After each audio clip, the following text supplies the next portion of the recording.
This is the Five Stars podcast. Let me talk to you. Hi.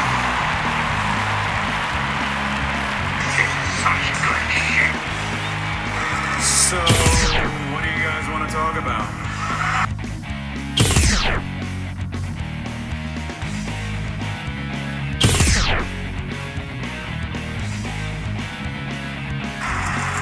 Tell me we're not telling lies.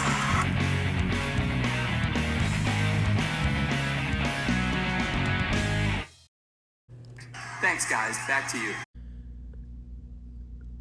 Well, the good news is we're on a summer schedule with the morning choir calls. So that means I can go back to recording the Raw reports on Sunday morning for the next few months. Bright and early. It'll be the perfect wake-up call for all the neighbors. Is getting them to hear me rant and scream about how terrible these retro Raws from 1997 are.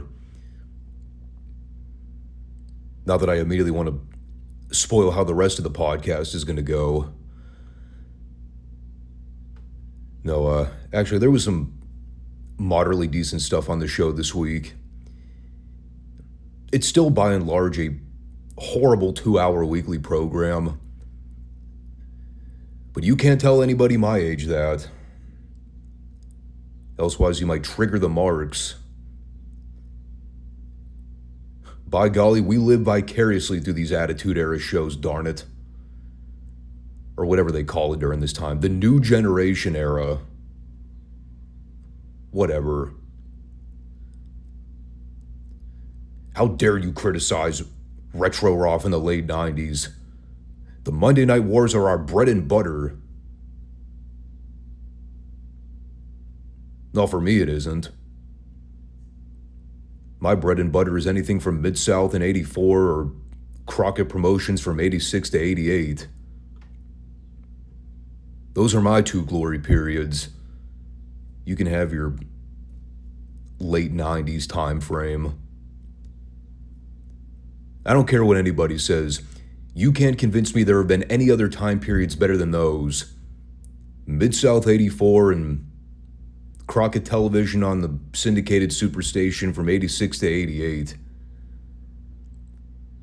I mean, maybe you can argue Memphis Wrestling from late 81 to 83. I'll give you that one. That was a great time period as well. The Attitude Era, the Monday Night Wars. For me, it's not even a competition during the 1997 window. Trust me, I was watching during this time. WCW was hands down the better weekly product. I know the Eric Bischoff haters won't like hearing me say that, but it's a fact, Jack. The talent pool was better. The NWO storyline was white hot. Sting was one of the biggest babyface stars in all of wrestling at that point. I mean, there was a lot of dumb stuff going on over there too, but overall, Nitro was the must-see television product during this time. Raw's War in 1997 was... It was the I'll record it on tape and then watch it back the following day after school type product. It was not a priority to watch live. And naturally, as I go back and see a lot of these shows in real time again, God, I'm realizing how much stuff I've completely wiped from memory and or stuff that I vaguely recall seeing at one time and have little to no idea where any of it goes or how it all pays off. In some cases, none of it pays off. All kidding aside, though, you know, going back and doing these retro deep dives, it is a lot of fun. Seeing how much stuff actually holds up in modern times. The answer is not a whole lot of it.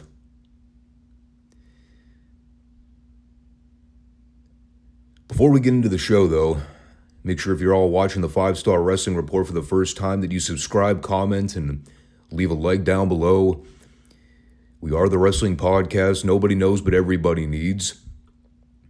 YouTube and Rumble platforms. I upload the show on both Mondays and Fridays.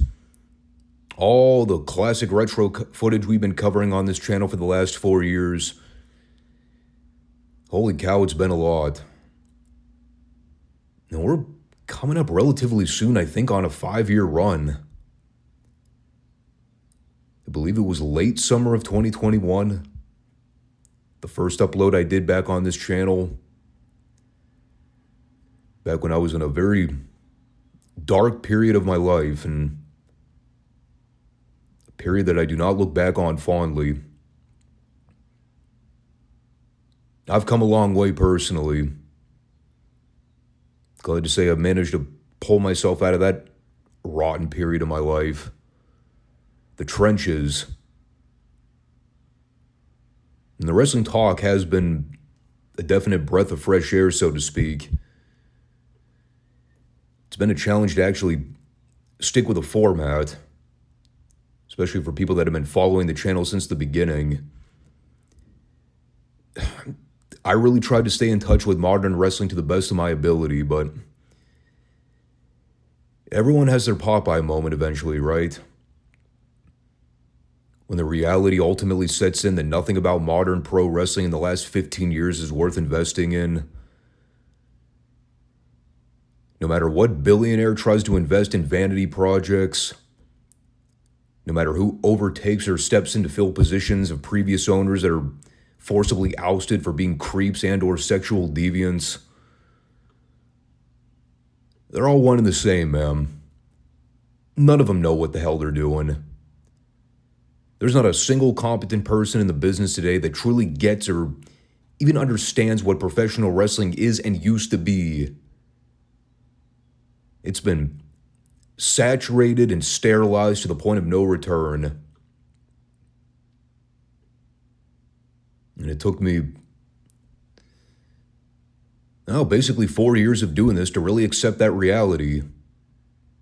Something I should have accepted about 15 years ago, when I completely stopped watching wrestling as a whole and quit any investment. It wasn't until Jim Cornette's podcast took off during the COVID era where I started to regain even a little bit of passion back for classic wrestling. But old habits die hard. It's like music for me in a lot of ways. Wrestling has always been a passion of mine since I was a kid, and even when I try to completely dissociate and not think about the product, I knew eventually something would happen in my life to where I would have to gain that passion back. At least moderately. Leave it to a worldwide global scamdemic to be the catalyst. Anyway. How's about we get into this Retro Raw for the week? And make sure I stay on track here because I still have to leave in about 90 minutes. So I lied. Apparently last week's Retro Raw was not the go-home to the 1997 King of the Ring, even though I could have sworn they advertised it as such. I guess in retrospect, a simple Google search would have been enough to confirm that, but lesson learned. I knew something was immediately off when, as I was watching the first match take place, there was a Mankind clip they aired where he attacked Jerry Lawler at the commentary desk. And I was like, wait, hold on. I absolutely did not cover that segment last week. And then I go to the wiki page and see the date for when the 1997 King of the Ring took place. June 8th. And I went, shit.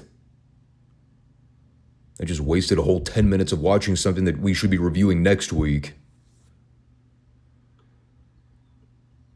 So I take back everything I said at the end of the last Raw review. No, this was the true go-home show to the 1997 King of the Ring. Now the question is, was it actual good go-home hype? Well, let's find out. We begin with The Undertaker coming out to do a follow-up promo on, well, the saga that began with him and Paul Bearer the previous week. I'm not going to spend 5 minutes trying to recap that whole story arc again. You can go listen to last week's review to get caught up to speed. So he came out and said some words. He explained that what he did last week was not a result of him trying to spare Paul. It was so he could spare the ones he loved. Of course, in reference to when he had Paul around the throat like he was going to choke slam him. But then he let go and did the Undertaker pose. I did write this down because I found it oddly humorous. He said, "When I pass into the new world, I won't be going to hell because I'm living it right now."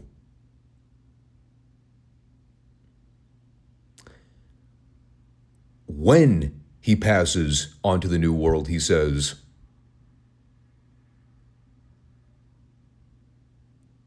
So that would imply that The Undertaker is in fact not already dead.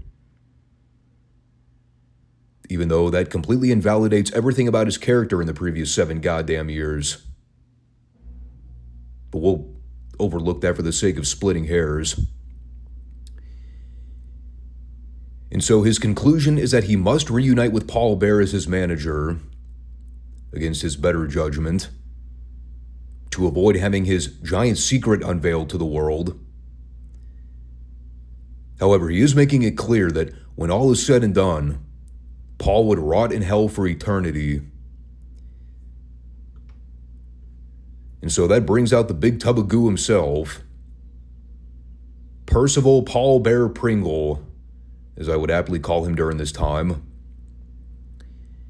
And he gets in there to admonish Taker for coming out to try to cut this promo without him present. He says together they will run down the entire WWF roster one by one. And after they single-handedly destroy every last talent, Paul can officially declare himself the master and the ruler of the world.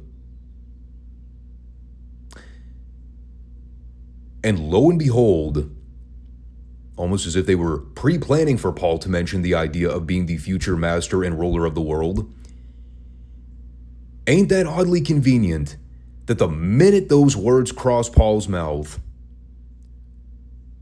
who should show up but fucking Sycho Sid?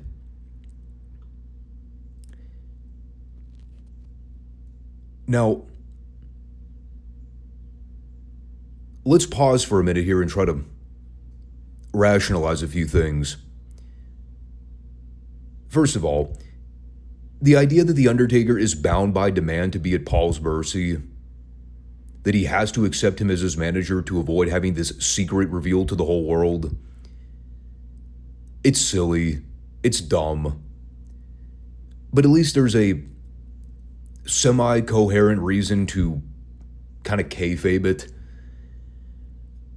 I have absolutely no fucking idea how any of this pertains to The Undertaker having to defend his world title against Farouk at the pay-per-view in 6 days, but we're way beyond that. This Sycho Sid return, when his music played, it's funny because like, I expected it the moment Paul dropped the line about being the future master and ruler of the world. At the same time, I still legitimately popped because I do not remember Sid returning to the WWF in mid-97. I, for whatever reason, had it etched in my memory that Sid dropped the title to Taker at Mania. He was supposed to feud with Brett coming out of Mania. And then shit went down behind the scenes where he ended up walking out and no-showing that one Raw when he was supposed to main event with Mankind. And that was the last we would hear from him until he showed up in WCW a couple years later. But as God is my witness, this was not a rib. It was not a ghost. It was not a doppelganger. It was the real deal.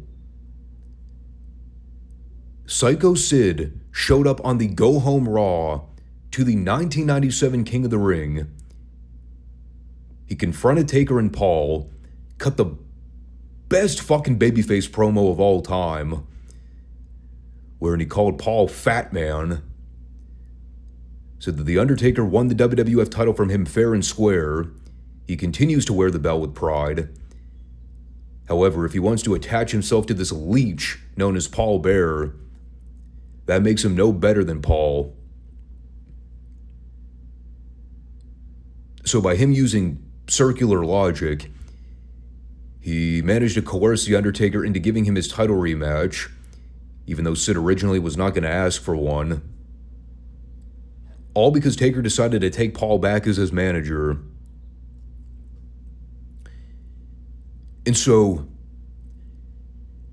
after they set up the main event for the program, a WrestleMania rematch for the title on the go home to the pay-per-view before The Undertaker is scheduled to defend against Farouk.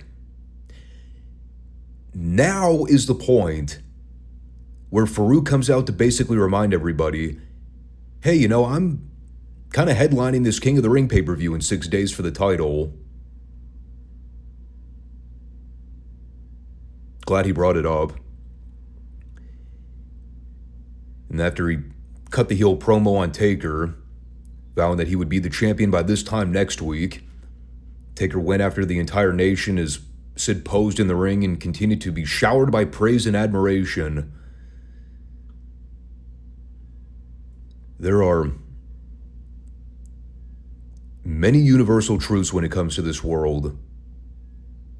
Self-evident things such as death, taxes, and Sid Vicious always being over despite how long he may or may not be featured on television. You cannot get people to boo this guy. It is impossible. This entire opening to Raw was... I mean, I typically don't use the term flabbergasting, but that's honestly the best way to describe it. I was dumbfounded by so much of this. And see, the amazing part is, knowing that they still end up doing Farouk versus Taker at the King of the Ring, it actually kind of made me anticipate the main event for Raw even more. Because I was like, I have to see how they fucking screw this up. We have not seen Sid on this show in months. Then they randomly trot him out here on the go home to the pay-per-view, unannounced, unadvertised, instantly put him in the main event with Taker for the title. We know he doesn't win the belt.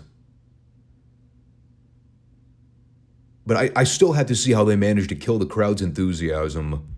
Because my God, were these people hot for Sid.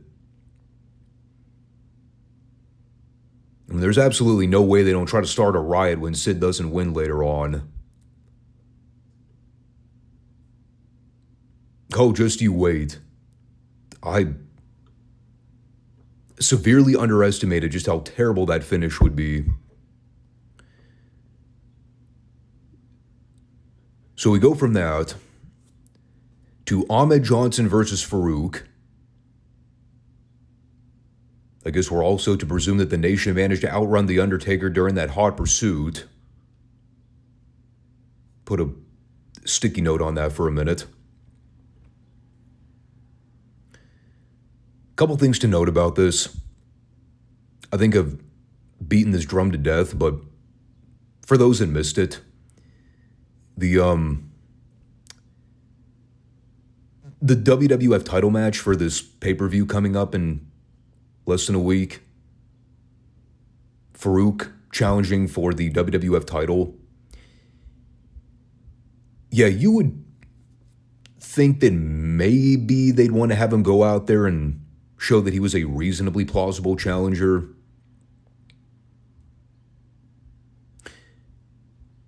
Well, instead, they apparently thought it would be wiser to have Farouk get his ass kicked for 2/3 of this match, only to then set up an angle where, after the official had already ejected the Nation from ringside after the opening bell, they come back down to trip up Ahmed during a shoot-off spot.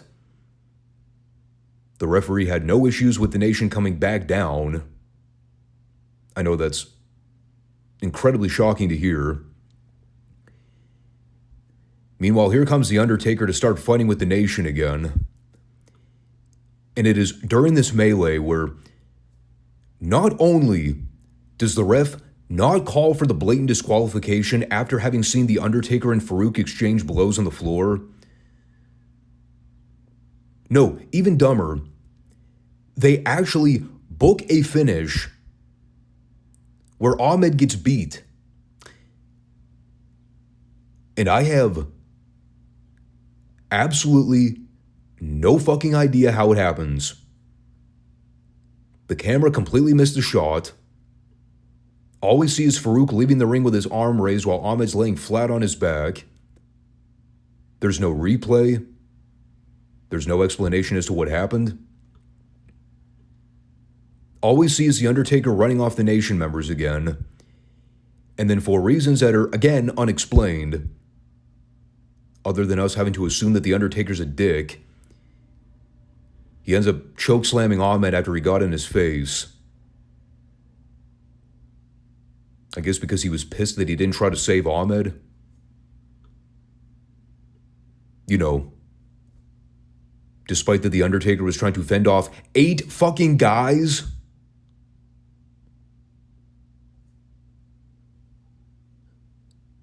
So this segment sucked. And by the way, not that I'm trying to play spoiler or anything, but I know some people will more than likely bring it up. Yes, I know Ahmed ends up turning heel soon and joins the Nation. It doesn't mean that what they did here wasn't idiotic. I wasn't even so much mad about the overbooked clusterfuck angle. I was just pissed they made Farouk look like such a chump. Like, this literally did him 0 favors. He came out of this looking worse than he did going in. And again, they made the whole thing about Taker and Ahmed. Just, you know, more of the same problems I keep referring back to around this time.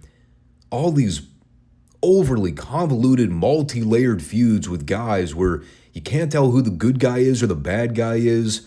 There's way too much crap going on to keep track of. Everything starts to bleed together and lose steam. It's too much crash TV. So I did not like this. We also had terrible product placement commercials for the WWF blow-up chairs. The same ones that the Headbangers came out with last week in that wretched segment with The Rock and Flash Funk. And then we pitch back to the ring for an interview with the Hart Foundation. More specifically, a status update on Bret Hart's leg injury. And, now there was a lot of shit that went down here. So I'm going to try to whittle it down to the main points. Now, I vaguely recall last week, I went on a considerably long tirade about the goofiness of them booking Shawn Michaels versus Stone Cold in a singles match for the pay-per-view when they're the current reigning tag team champions. Based on what went down here, it would seem, and I don't know if this is kayfabe or not, it is entirely possible they were hoping Bret would be cleared to return for the King of the Ring, but things didn't work out like they planned. It appeared that the original plan was to do Bret versus Shawn at the King of the Ring, which would have in turn left Austin to work with Pillman. But because Bret still wasn't healthy to compete, they went with option B instead, which was Pillman volunteering to back out of his scheduled match with Shawn so that Austin could take his place. That way he could blow off steam by fighting Shawn instead, since they're already at each other's throats. Because that's basically what we had going on during this segment. While the Hart Foundation was in the ring, they had Austin and Shawn in separate live feeds cutting promos on each other, blaming one another for getting in the way of putting the Hart Foundation out of commission for good.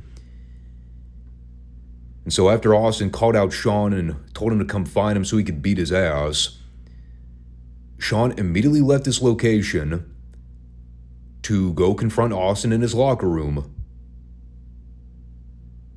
Apparently already knowing where Austin was situated because, well, he immediately knew where to look to find him. Shawn walked down the hallway and burst right into Austin's locker room. Didn't struggle at all to find him. They didn't actually come to blows. They argued for a minute until Shawn scoffed at him and left. And that's when Brett got in Pillman's ear to convince him to give up his spot at the pay-per-view so Austin could wrestle Shawn instead. And again, I'm not going to try to overanalyze this shit and start asking questions like, how exactly are these guys getting away with rearranging the King of the Ring card on the spot without Gorilla Monsoon co-signing it? Yeah, there's obvious logic gaffes in all of this. I think we just have to overlook all that for the sake of not going crazy. You know, I guess when I see how this all panned out, provided that the Austin-Shawn match was a last-minute call because they couldn't get Brett cleared to wrestle, if that story is legit, I can at least give him a pass on it. I still don't like the idea of the World Tag Team Champions fighting each other. To me, it still devalues the belts. But they had to come up with something, so fine. Whatever. There is still a part of me that finds it hard to believe that they were actually intending on doing Brett versus Shawn at the King of the Ring. Of all pay-per-views, just in a regular singles match, with nothing on the line. There was one highlight in this segment that I wanted to quickly draw attention to. I loved at the very end, after Pillman volunteered to let Austin take his place in the match with Shawn. He thought he was being so clever and so cunning about it. But then Austin goes, "Yeah, I'll take your spot at the pay-per-view. And then after I get through kicking Shawn's ass, I'm going to come out on Monday Night Raw the next night and kick your ass, Pillman." And you just see every member of the Hart Foundation go from giddiness to outright panic. They're all like, well, shit. That wasn't part of the plan. That part was tremendous. I love it when the heels' plan gets foiled and they all have to sell it by realizing they got fucked. It always gets over. And so then we had Bob Holly versus Owen Hart for the Intercontinental Championship. Now, you may recollect a whole ass 7 days ago, there was a match on Raw that they booked between Bob Holly and one of the members of the Nation. I believe, ironically enough, the in-ring debut of D'Lo Brown. You may also recall the finish to said match, wherein Bob Holly lost clean via pinfall to D'Lo Brown with a sit-out powerbomb in about 2 minutes.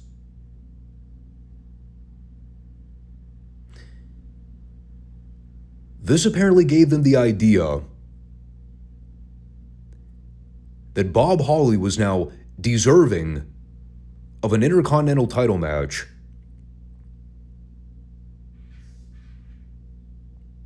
I agree. Perfect timing. But see, no. Here's where things get even more convoluted and absurd. Prior to Bob Holly losing a 2-minute TV squash to D'Lo Brown, clean, the week before that, he pinned Owen Hart clean in a non-title match. Bob Holly did.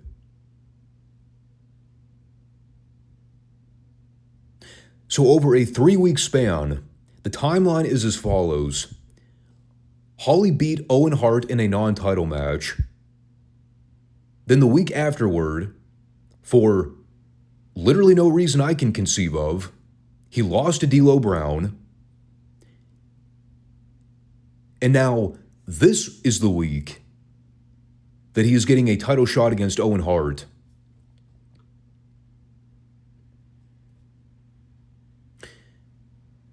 So, of course, that begs the question, why in the teetotal fuck did D'Lo Brown beat Bob Holly on last week's Raw?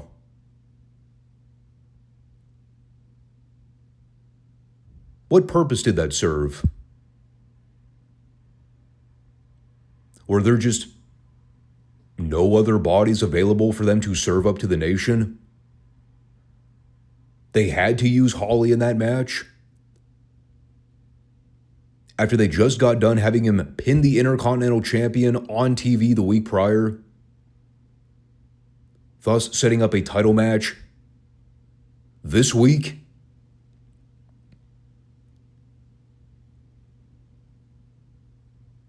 Can anybody explain what the fuck is going on here? Aside from more Russo ADHD-minded booking? None of this makes any sense. And so here's what they do. They do about 400 million moves in the span of about 2 minutes. The Hart Foundation stood at the top of the ramp looking, as kindly as I can put it, bored. Most notably Brett. Keep in mind that this is a match featuring Owen Hart. And after the 399 millionth move in a row, Owen put Holly in the sharpshooter and got him to tap out in less than 5 seconds.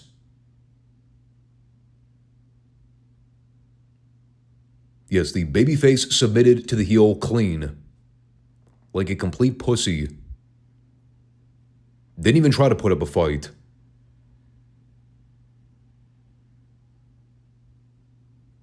So thanks for coming, Sparky. That was followed with a blink and you miss it Shawn Michaels promo where he told Pillman that he could never, or that he could have whatever's left of Austin after he gets through with him at the pay-per-view. It was a bad promo, much like my delivery of it. Shawn had a very hard time getting this verbiage out. Probably because he was told, you have 20 seconds, make it fast. And he just started stammering and stuttering over himself. Then we pitched to a Mankind VTR where they recapped all the stuff he talked about last week in those series of promos. Again, not going to harp on it. Go watch the other review if you want to hear the full breakdown. Then we had the best worst acted skit of Jim Cornette's career. I believe this is the infamous Super Soaker commercial that he got handcuffed into doing, where you could tell he was gritting his teeth the entire time. It's funnier when he tells it, but I think the sole reason he hated being a part of it was that he had to take a water shot while wearing a suit. The punchline, I still get a kick out of it, where Sonny seductively looks at the camera and goes, "Wetter is better." And then she cocks the water gun and then smiles. It is so unbelievably cornball. But you could tell she's all about it. the one person that genuinely enjoyed doing these skits back in the day was Sonny.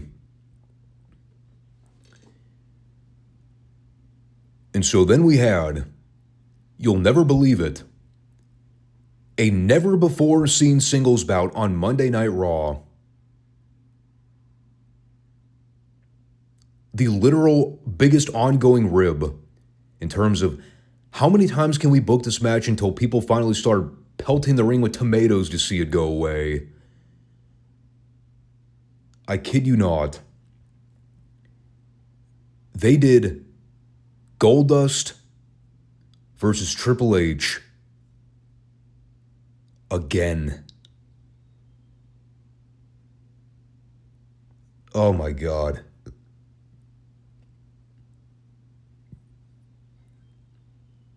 The feud that never fucking ends.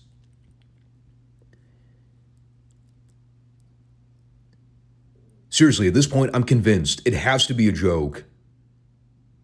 There's no other logical explanation.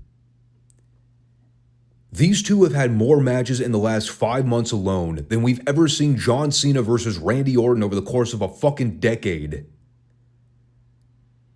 And much like the story goes with every Cena-Orton match, the same holds true with Hunter and Goldust. The matches are always boring. They always suck. Nobody cares about them. The minute I saw them flash up the graphic for this thing, I immediately left the room to take a shit. It was the most enthusiastic shit I've ever taken in my life. Let me assure you. And here's the best part. As I'm in the middle of taking said shit, as I'm in the process of letting nature take its course, to not be so crude, I hear in the other room the announcers going absolutely ballistic as Goldust has presumably pinned Hunter clean. And because I was quite curious to see whether or not that wound up being the case, sure enough, I went back and rewatched the clip. They do a spot where Hunter bumps Chyna off the apron. She takes what I can merely best describe as a damsel in distress fall. Maybe she broke a nail on the way down. At which point, Goldust rolled up Hunter in a schoolboy, and he pinned him. Now, on the one hand, out of the 50 million God-blessed fucking matches we've seen with these two in the last year, it was nice to see Goldust finally get one over on Hunter. That was long overdue. But then you also have to take into account there's a King of the Ring pay-per-view coming up in a little under a week. I'm sure most people are well aware of who won the King of the Ring tournament in 1997. I don't think I'll ruin the surprise for anybody when I say it was Triple H.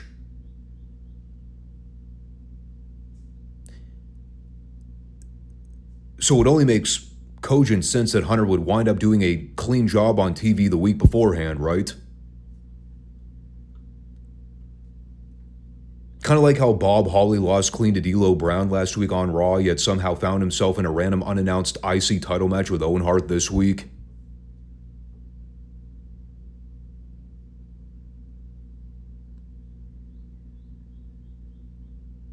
I would just like to point out for the record, it is currently early June of 1997 as we're going through this Raw library. We have not made it one full calendar year with Russo being on the booking team. I'm already about to have a nervous breakdown. I can't do it. I have no earthly clue how in the world I'm supposed to survive the next year and a half with this fucking asshat pitching ideas every week. It is so beyond anything I've ever experienced as a wrestling fan growing up. Was having to live through the Vince Russo era of booking wrestling. Whether that was WWF or WCW. And remember, what we're seeing now, these are filtered ideas that are making it to the screen.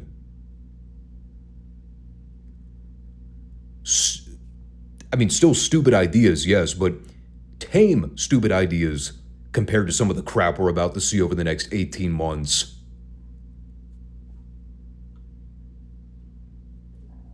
Unfucking believable.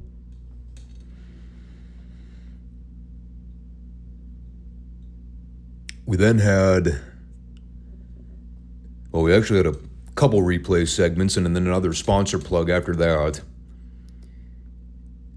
But as we made our way into hour 2, the Road Warriors did a promo vowing that they were going to kick Austin's teeth down Shawn's throat tonight, which I admittedly got a chuckle out of, bearing in mind that it was Hawk delivering the promo. It was a good setup for the World Tag Title showdown between the Road Warriors and Austin and Shawn right at the top of the hour. I cannot, however, in good faith call anything about the actual match good. And I don't want to immediately deviate from the match here, but since we're on the topic of the Road Warriors, I know the WWE just recently put out one of those Netflix documentaries on the Legion of Doom. Obviously with the WWE spin, because it was their production. There was evidently going to be some company bias perspective in there. But I've been thinking about them a lot lately because the Road Warriors have been such a timely topic.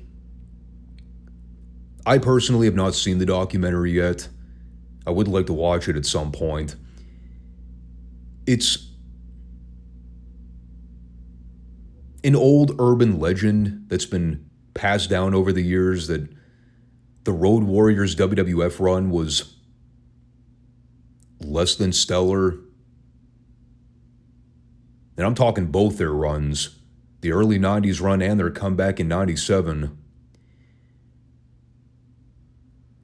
When I see a match like this, moreover, when I go back and see all the old Road Warrior footage from the WWF,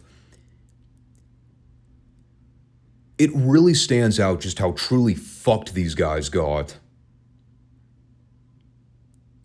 And especially for somebody like me, someone who grew up actually seeing prime Legion of Doom, like their NWA run from 85 up until they left, even dating back to the early years in the AWA or Georgia when they were still heels, but they were starting to gain a lot of popularity and get that gimmick over. It's almost impossible to watch their WWF run and not either be disappointed or outright disgusted with the way they were treated. They were just so poorly utilized. I mean, they're out there working this match with Austin and Shawn, and it's everything that was wrong with how the Road Warriors were booked and featured in a WWF ring. Trading moves back and forth, complete 50-50 booking.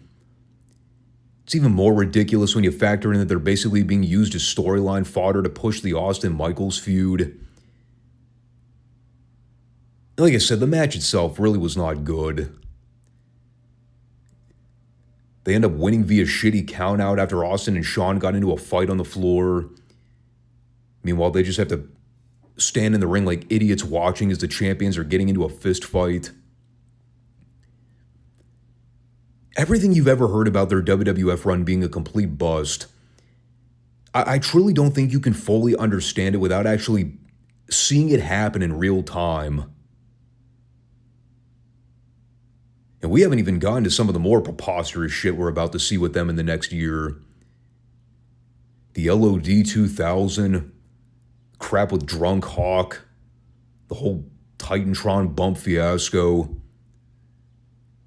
Like, I'm just strictly talking about how terrible it was with them being simply featured as the Road Warriors. I mean, they've been back with the company for a little over 5 months, and they're already inconsequential. They're just another set of bodies on the roster. The people still love them. They're still hot and over like crazy.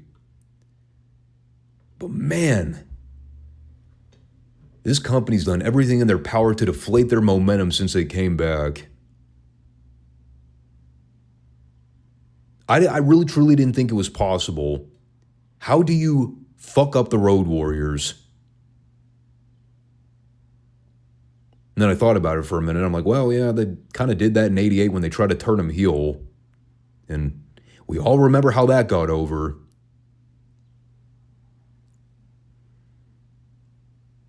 So then we had a King of the Ring qualifier with Mankind versus Savio Vega.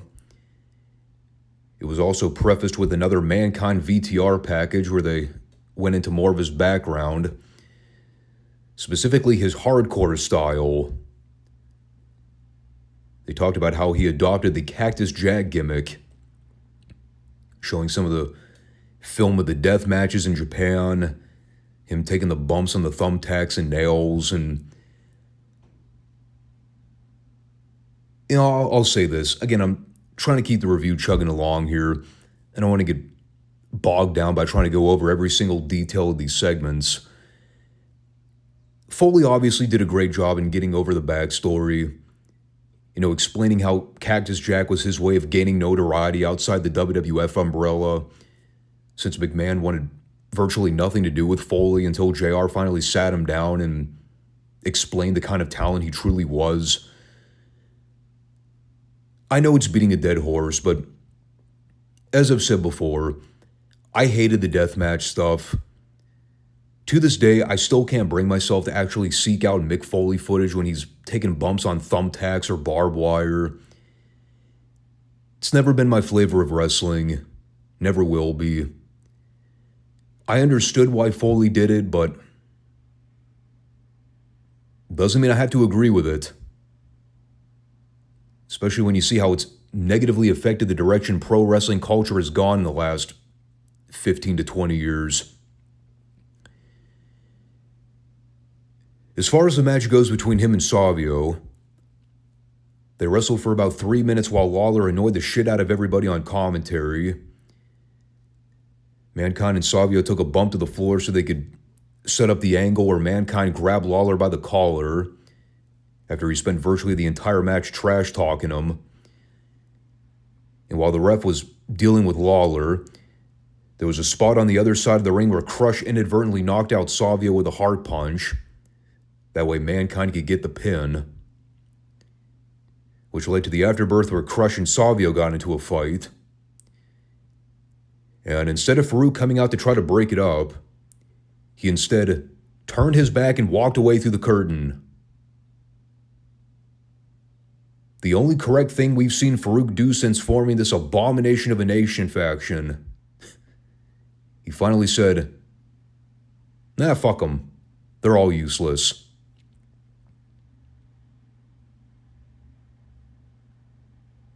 I've got nothing else to add. Well, at least when it comes to the whole Nation of Domination. The Mick Foley VTRs are being done to set up things for a later date. We're coming up pretty soon on the Dude Love stuff from what I remember. Later this fall, we'll get the Three Faces of Foley angle when he starts feuding with Hunter. There is a latent purpose to everything we're seeing develop, even if it's a bit wacky, shall we say. I mean, in comparison to some of the other junk we're seeing on TV at the moment, The Mick Foley storyline is among the more lucid ones. It's also actually pretty captivating, seeing all that old footage of him. Omitting the deathmatch stuff.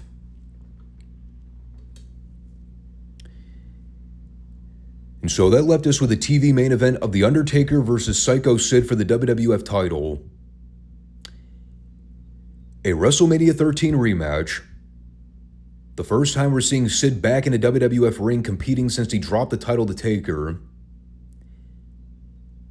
They ring the bell to start this match with approximately 8 minutes of airtime remaining. Something tells me that was a conscious decision. And, see my comments from earlier about me forgetting that Sid actually came back to the WWF in the early summer of '97. Completely slipped my memory. It's got to be one of the briefest cup of coffee runs Sid's ever had working for a wrestling promotion. I know for a fact that he doesn't end up working SummerSlam. So whatever he did between now and then, it did not leave a lasting impression, apparently.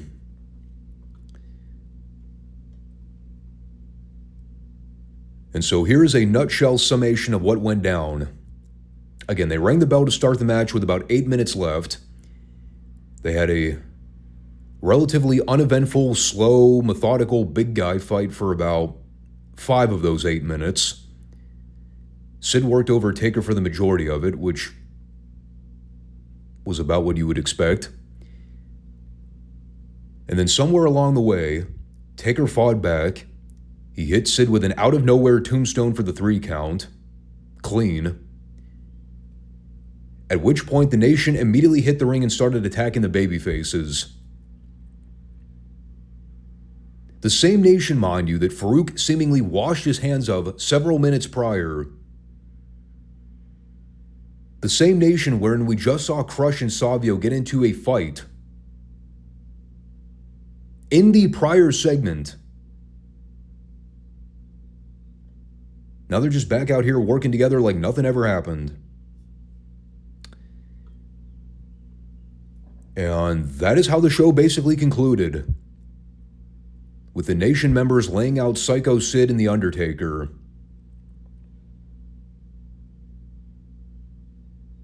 What a comeback for Sid.